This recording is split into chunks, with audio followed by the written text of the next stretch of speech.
À 16 ans, il pesait 135 kilos. Chaque jour, il voyait son reflet dans le miroir et se détestait un peu plus. Il était convaincu qu'il n'avait aucune valeur, qu'il n'était rien.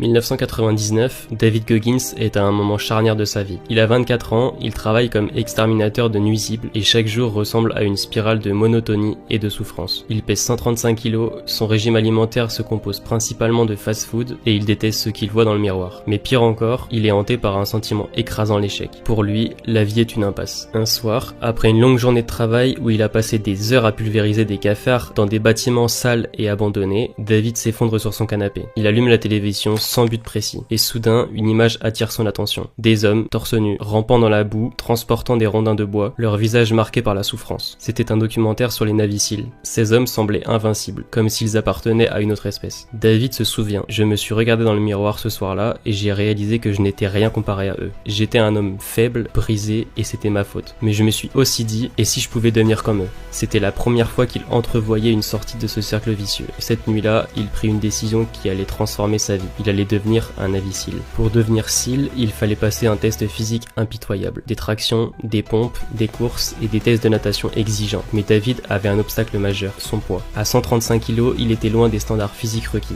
Un recruteur lui donna un ultimatum brutal. Il devait perdre 45 kg en seulement 3 mois pour pouvoir s'inscrire. Le lendemain matin, David se leva à 4 h du matin. Il enfila une vieille paire de baskets et sortit courir dans les rues de son quartier. Il n'avait jamais couru sérieusement auparavant. Après seulement 100 mètres, il s'écroula, essoufflé, ses poumons en feu. Il était en surpoids, son corps n'était pas habitué à l'effort. Mais au lieu de retourner chez lui, il marcha lentement jusqu'à récupérer son souffle, puis se remit à courir. Quelques mètres de plus chaque jour. Je devais apprendre à souffrir, dira-t-il plus tard. Pendant 3 mois, David adopta un régime alimentaire extrême. Plus de fast-food et plus de soda. Il se nourrissait principalement de blanc de poulet, de légumes et d'eau. Pour brûler des calories, il courait le matin, nageait l'après-midi, puis soulevait des poids le soir. Chaque jour, il s'imposait plus de 6 heures d'efforts physiques intenses. Un soir, alors qu'il courait sous la pluie, son corps lui criait d'arrêter. Ses genoux lui faisaient un mal insupportable. Son souffle était court, mais il répétait dans sa tête. Personne ne viendra te sauver, tu dois te sauver toi-même. Cette phrase devint son mantra. Au bout de 3 mois, David était un homme transformé. Il avait perdu 45 kilos, passant de 135 à 90 kilos. Le jour où il passa le test physique, il le réussit haut la main. Il était enfin accepté dans le programme des Navy Seals,